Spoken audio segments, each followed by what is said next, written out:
Good morning students. Shri Ratanlal Kanwarlal Patni राजकीय स्नातकोत्तर महाविद्यालय किशनगढ़ के YouTube channel CCE Raj Kishangarh पर आप सभी का स्वागत है।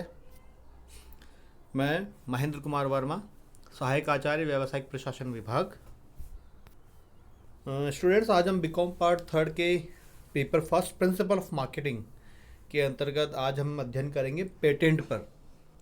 हमने हमारे पिछले 2 वीडियो में ब्रांड, ट्रेडमार्क की परिभाषाएं, अर्थ के ऊपर डिस्कस किया था। सेकंड वीडियो में हमने ट्रेडमार्क और ब्रांड के बीच के अंतर, जो डिफरेंस होते हैं, जो अंतर होता है दोनों के बीच में, उस पर डिस्कस किया था। और ट्रेडमार्क किस एक्ट के अंतर्गत रजिस्टर्ड किया जा सकता है, उसके अंतर्गत हमने डिस्कस किया था। हमने ये भी बताया था कि एक ब्रांड कब ट्रेडमार्क बन जाता है, ब्रांड का प्रयोग कौन कर सकता है, ट्रेड का प्रयोग कौन कर सकता है, ये सारी बातें हमने उसमें डिस्कस करी थी। स्टूडेंट्स, इस वीडियो में हम डिस्कस करेंगे पेटेंट पर कि पेटेंट क्या होता है। तो अगर हम बात करें पेटेंट के ऊपर, तो पेटेंट से आशय किसी आविष्कार पर किसी व्यक्ति या संस्था के कानूनी अधिकार से लगाया जाता है। यानी कि कोई व्यक्ति अगर कोई आविष्कार करता है किसी वस्तु का, अगर कोई बुक लिखता है, कोई मेडिसिन बनाता है, तो उसके ऊपर किसी व्यक्ति का कानूनी अधिकार हो जाता है। जब कोई व्यक्ति या संस्था किसी भी नई वस्तु, मशीन, उत्पादन, प्रक्रिया आदि का आविष्कार करती है, तो उसे ये भय होता है कि कोई उसकी नकल ना कर ले या उसका कोई व्यावसायिक उत्पादन करके अपने लाभ के लिए उसका प्रयोग ना कर ले। ऐसी संभावनाओं को समाप्त करने तथा उन आविष्कारों के स्वामित्व को सुरक्षित करने के लिए ही इनका सरकार से पंजीयन करवा लिया जाता है। अब अगर हम कोई जैसे इसकी डेफिनेशन की बात करें या और कुछ बात जैसे है, तो बिटेल एक विद्वान है, उन्होंने एक छोटी सी इसकी एक डेफिनेशन दी है कि पेटेंट एक सीमित एकाधिकारी अधिकार है जो देश की सरकार द्वारा अपने कानून एवं नियमों के अनुरूप प्रदान किया जाता है। मतलब वो कोई भी देश, हर देश के अपने अलग अलग नियम होते हैं पेटेंट को रजिस्टर्ड करने के लिए। उस कानून के द्वारा उस व्यक्ति, वस्तु, मशीन, उत्पादन, प्रक्रिया आदि का रजिस्टर्ड हो जाता है। अगर आप स्क्रीन पे देखें तो इसमें एक छोटा सा जिसका अर्थ लिखा हुआ है, पेटेंट एक सीमित अवधि के लिए कानूनी अधिकार है जो किसी आविष्कार में किसी व्यक्ति के स्वामित्व अधिकारों को सुरक्षा प्रदान करता है। स्वामित्व मतलब उस मशीन या उस आविष्कार का प्रयोग वही व्यक्ति कर सकता है जिसने उसको बनाया है या उसका आविष्कार किया है, ताकि वह व्यक्ति उस आविष्कार का इच्छानुसार उपयोग या हस्तांतरण कर सके या उसका बिना उपयोग एवं हस्तांतरण किए उस पर स्वामित्व बनाए रख सके। मतलब या तो वो उसका उपयोग कर ले अपनी इच्छा अनुसार, या उपयोग ना भी करे और हस्तांतरण भी ना करे, फिर भी उसका स्वामित्व अपने पास बनाकर रख सकता है। इन सभी बातों को सुनिश्चित करने के लिए ही पेटेंट करवाया जाता है। अब अगर हम बात करें पेटेंट के जो लाभ हैं, पेटेंट के लाभ क्या क्या होते हैं, तो लाभों में हम सबसे पहले बात करेंगे स्वामित्व की सुरक्षा। यानी कि पेटेंट से क्या होता है, पेटेंट प्राप्त कर लेने से आविष्कार के स्वामित्व संबंधी अधिकारों की सुरक्षा होती है। कि जो भी व्यक्ति किसी वस्तु का या मशीन का या किसी उत्पादन प्रक्रिया का आविष्कार करता है, तो उसके स्वामित्व उसके पास ही सुरक्षित रहते हैं। दूसरा है स्वयं के हित में उपयोग।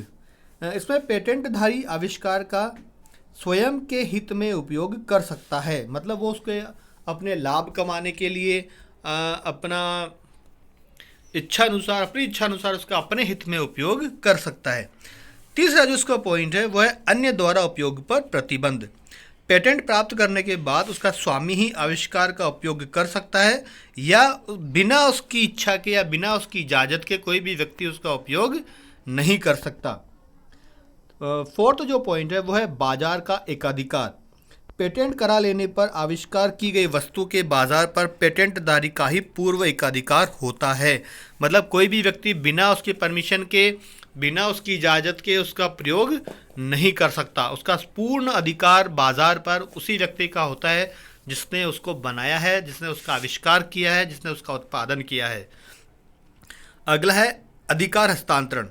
पेटेंट अधिकार का हस्तांतरण भी विधि पूर्वक प्रतिफल के बदले किया जा सकता है। स्टूडेंट, जैसे आपने बहुत सी बार देखा होगा या सुना होगा कि किसी फिल्म को, जैसे कोई फिल्म पुराने समय में कभी बनी हो, किसी व्यक्ति ने उसका अपने नाम पर पेटेंट करा लिया हो, उस नाम का, उस टाइटल का, तो भविष्य में व्यक्ति उसके राइट्स खरीद लेते हैं, यानी कि उसके अधिकार का हस्तांतरण कर देते हैं। उसके बदले में उन्हें कुछ प्रतिफल दिया जाता है। उस प्रतिफल को लेने के बाद उस वस्तु को, मशीन को या प्रक्रिया को बनाने वाला व्यक्ति दूसरे व्यक्ति को वो उसका अधिकार दे सकता है कुछ प्रतिफल लेकर। अगला है रॉयल्टी। जैसे कि आपने अभी अपने पहले वाले जिस बिंदु में डिस्कस किया था, अधिकार का हस्तांतरण किया जा सकता है किसी प्रतिफल के बदले, और उस प्रतिफल को रॉयल्टी ही कहते हैं। पेटेंट के उपयोग के अधिकार का हस्तांतरण करने पर प्रतिफल मिलता है, जिसे सामान्यतः रॉयल्टी कहा जाता है।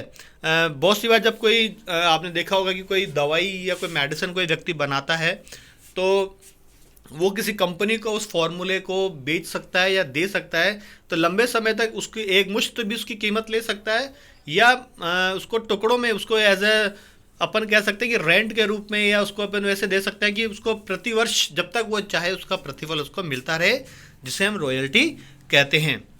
अगला है साझेदारी उपयोग का अधिकार। पेटेंट करा लेने पर उस आविष्कार का उपयोग साझेदारी या संयुक्त साहस अनुबंध के अंतर्गत भी किया जा सकता है। मतलब एक व्यक्ति उसका उपयोग कर सकता है, या साझेदार 2 या 3 जो भी उसके साझेदार हैं वो मिलकर उसका उपयोग कर सकते हैं। जिन जिन व्यक्तियों ने कानूनी रूप से पेटेंट करवाया होगा किसी आविष्कार का, किसी प्रोसेस का, वो सभी व्यक्ति, वो सभी साझेदार उसका उपयोग कर सकते हैं, उनके पास उनका अधिकार होता है।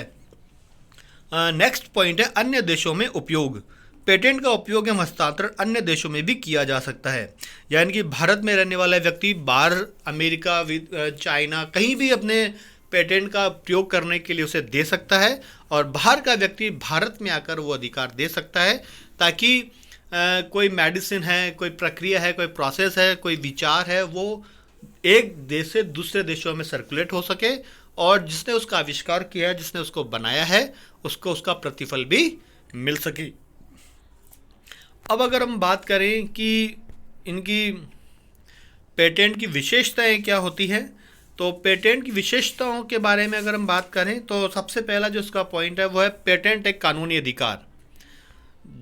मतलब ये एक कानूनी अधिकार है किसी आविष्कार को, किसी प्रोसेस को, किसी थॉट को, किसी उत्पादन को, किसी मेडिसिन को जब कोई व्यक्ति अपने नाम से कानूनी रूप से अपने नाम से रजिस्टर्ड करवा लेता है, पंजीयन करवा लेता है, तो वह व्यक्ति उसके कानूनी रूप से उसका एक अधिकारी हो जाता है, जो किसी देश के कानून के अनुसार देश की सरकार द्वारा प्रदान किया जाता है। मतलब प्रत्येक देश के अलग अलग नियम होते हैं, वह अपने नियमों के अनुसार उसका एकाधिकार उसको देता है।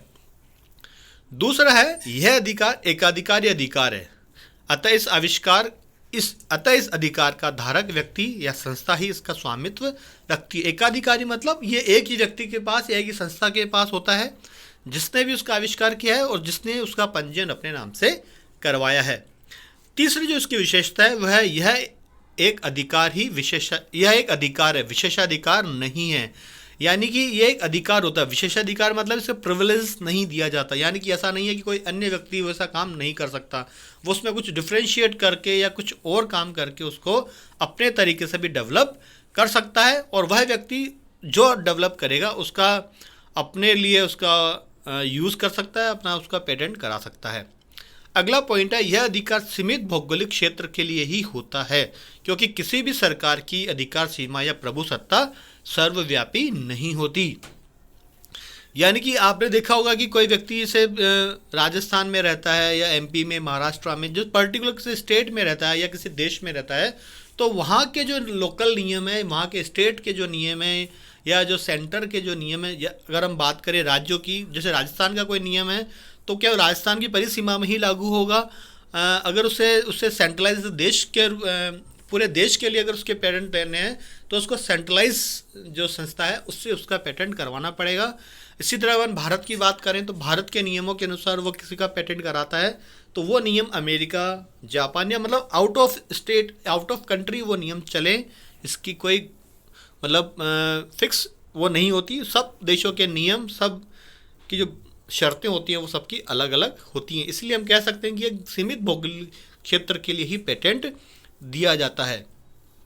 अगला, पेटेंट अधिकार एक निश्चित अवधि तक ही बना रहता है, मतलब एक निश्चित अवधि तक ही दिया जाएगा। जैसे अगर किसी ने कुछ फार्मूला बनाया है, कुछ प्रोसेस बनाया, तो सर्टेन ईयर्स के लिए या सर्टेन टाइम पीरियड के लिए ही वह अधिकार दिया जाएगा। उस अधिकार के बाद अन्य व्यक्ति उस चीज़ को उसका अधिकार नहीं रहेगा। अगला जो पॉइंट है वो है पेटेंट में आविष्कार का विशिष्ट विवरण एवं रेखा चित्र भी सम्मिलित है।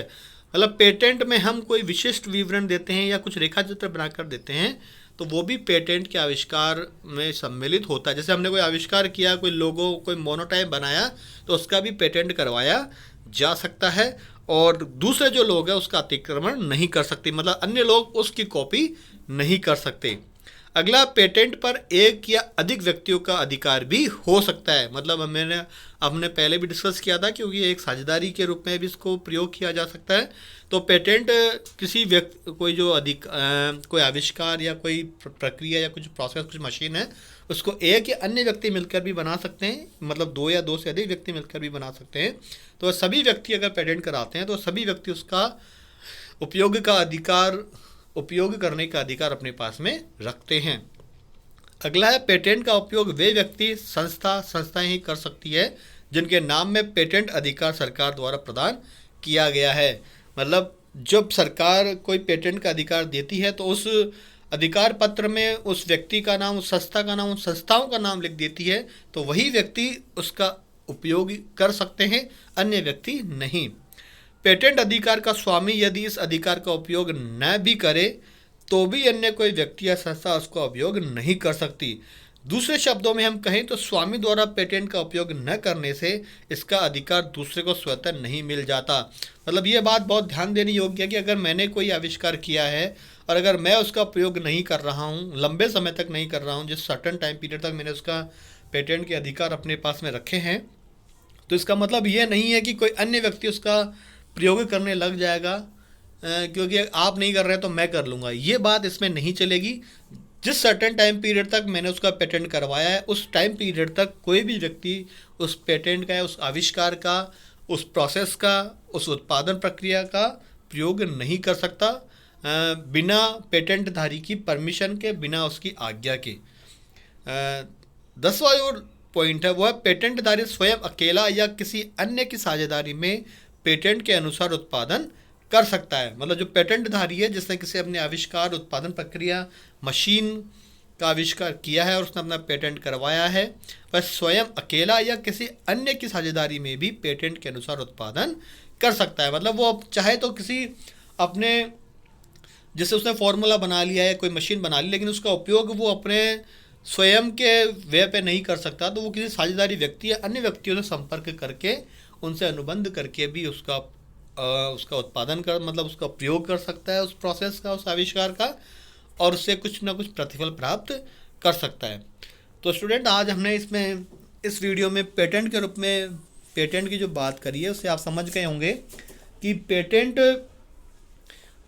कोई भी नई वस्तु, मशीन, उत्पादन प्रक्रिया का आविष्कार होता है उसका अगर किसी व्यक्ति ने जिसका आविष्कार किया है, मशीन का, उत्पादन प्रक्रिया का, प्रोसेस का, किसी थॉट का, तो उसका उपयोग कोई और ना कर ले, उस भय से बचने के लिए व्यक्ति उस चीज़ का आविष्कार, उस चीज़ का पेटेंट अपने नाम से करवाता है और अपने पास में अधिकार सुरक्षित कर लेता है। तो आज के इस वीडियो में इतना ही। Thank you.